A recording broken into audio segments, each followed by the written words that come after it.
What up, boys? We're back on Madden 24, man, and today we are looking at how to make actual difficult sliders on All-Madden difficulty in Madden 24 franchise, man. It's something that I've looked a lot for. I've done a lot of research, looked at a lot of different creators' sliders, and mostly everything that I've tried that people put out on YouTube is just not difficult enough for me. I find myself consistently blowing out the CPU. For those of you guys that have watched some of my franchise series, which if you haven't, definitely recommend checking it out, Colts Franchise, Broncos, etc. I'm going to show you guys these sliders that I use on Broncos Franchise to make every single game blood tears against the CPU, man. Now, you're going to have to play amazing to win on these sliders, but I promise you it makes it challenging.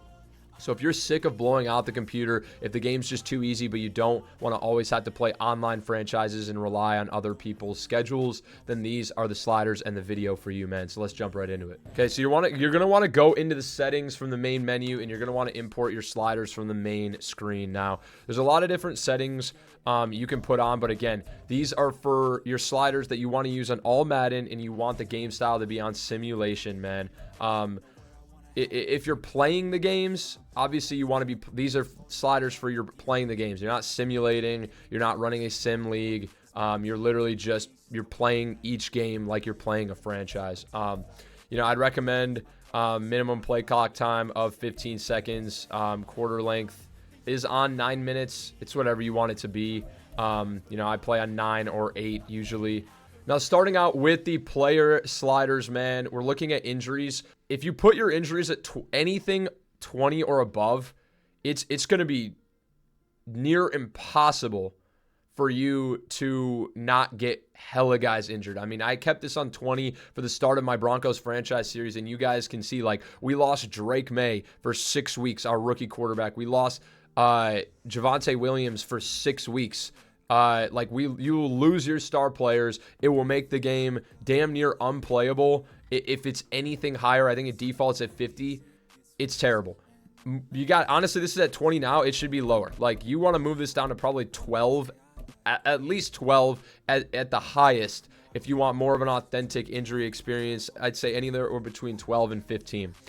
Fatigue, feel free to kind of move this around along with player speed parity scale. I just keep fatigue around 50, and then player speed parity scale.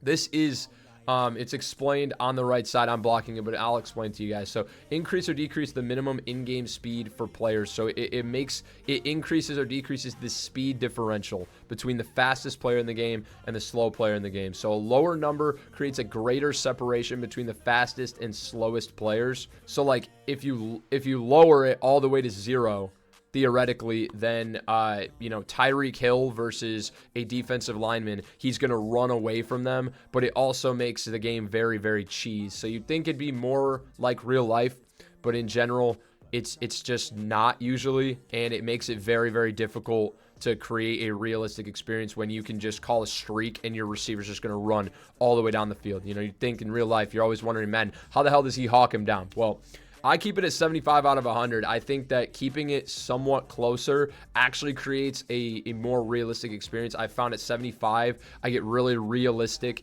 animations. The way you change the speed parity and some of these sliders actually affects how the animations in the game end up, how fast your players look, etc. I don't know how to explain it, but it just does. So 75 is what I've used. I've heard a lot of people have success with 95 as well. So just play around with that a little bit.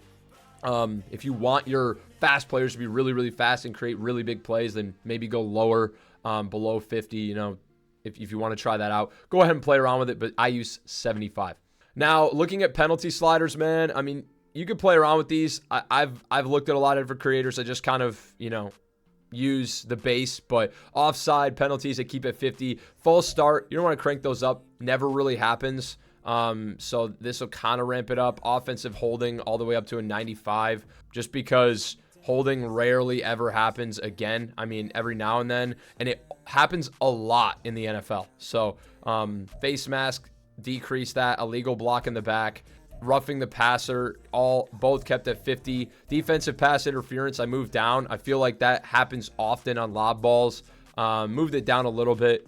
And then ineligible receiver downfield, offensive pass interference, kick catch interference are all on. But I turn intentional grounding off. Like, sometimes it could just get really buggy and like you'll throw it away, but you'll be right on the edge of the tackle box or right outside and it counts it and it fucks you. Like, this one can just bug around a lot. So I just turn it off to not even mess with it. And I also turn off illegal contact, because when you're playing as a user in the box and you're trying to run around and guard people and you accidentally bump into a receiver, or the receiver's like running in place into you and you're trying to move, you're going to get a penalty for that. It's completely bunk in Madden this year. Hopefully they fix it for next year, but I would recommend turning illegal contact off. So let's go take a look at player skill now, boys. And this is where things get interesting. So obviously I moved some of these around to change things, but I've made these to penalize the user big time while making the CPU a lot boosted. So we take a look at the QB accuracy. I've got it down to 30. Essentially, the lower these numbers are, the harder it is for the user.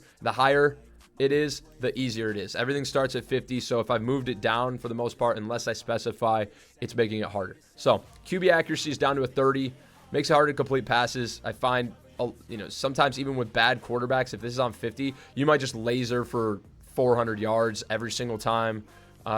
You want it to be realistic. I find that this 30 makes it so, even the worst quarterbacks, or the best quarterbacks, I guess, still miss some throws. But I think this makes it so quarterbacks' accuracy is more true to their overall. Really good quarterbacks still play good, but bad quarterbacks are penalized more. Pass blocking down to a 35.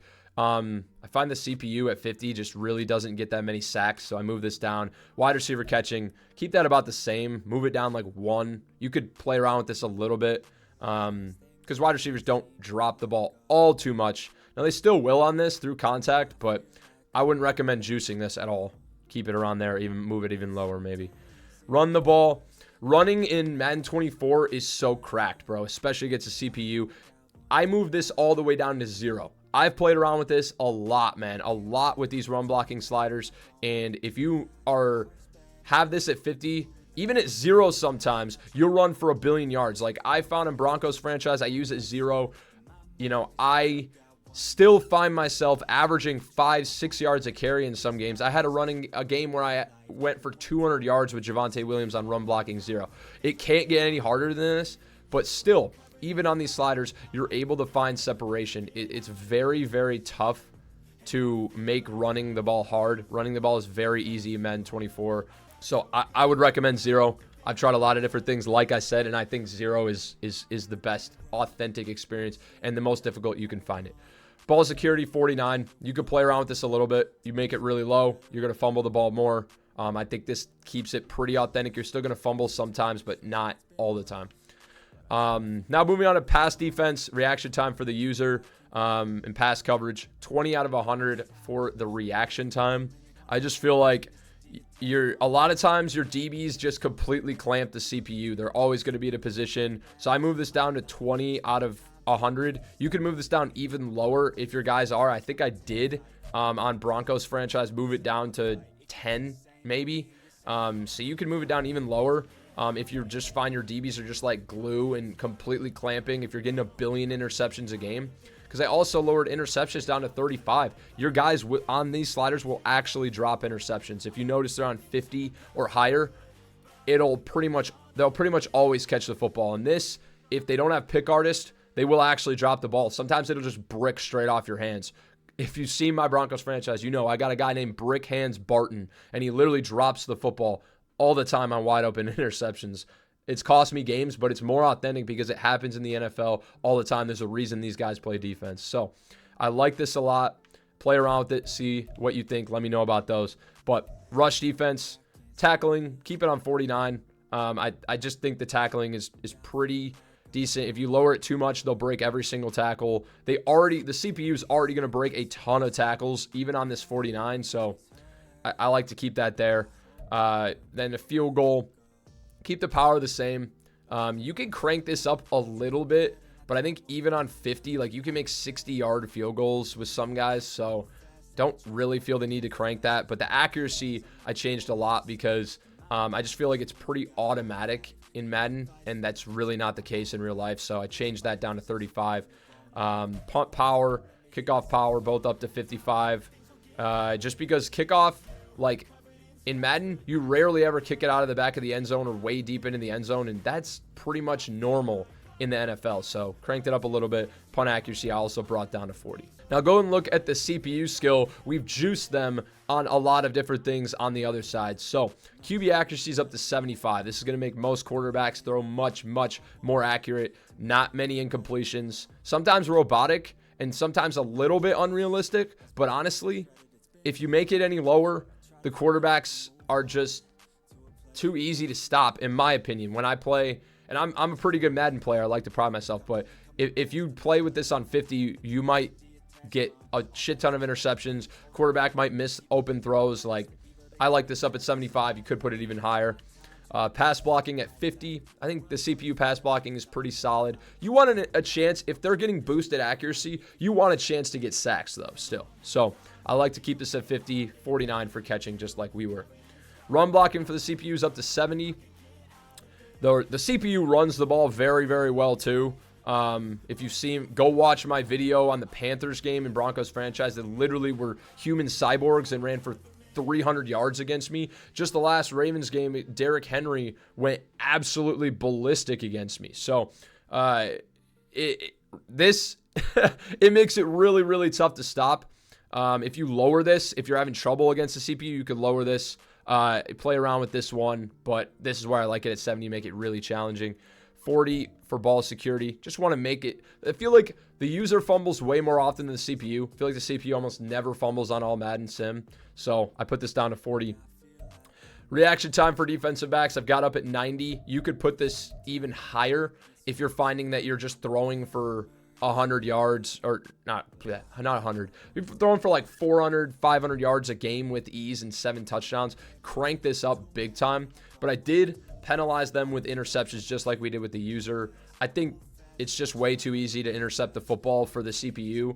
Even though they're in the position with the pass coverage and the reaction time, they shouldn't catch every single pick, just like we shouldn't. So you can move this up if you want them to, but if you want like a very more entertaining big play game where everybody catches everything, then you could crank that, but I'm just going for realism. I think 90 is good. You can move it up even higher to 95 if you think this is too easy, or down if you think it's too hard. Tackling, keep it at 49, and then the field goals and punts are exactly the same, man. So that's pretty much it, man. Those are the sliders that I use on Broncos Franchise, man. You've seen, like, we start out 5-0. We had to play amazing football to even be in a position to win games. And when you don't play perfect, you lose bad. I mean, we went 5-0, and then we lost 7 of 8 games. So, I mean, these are very, very difficult.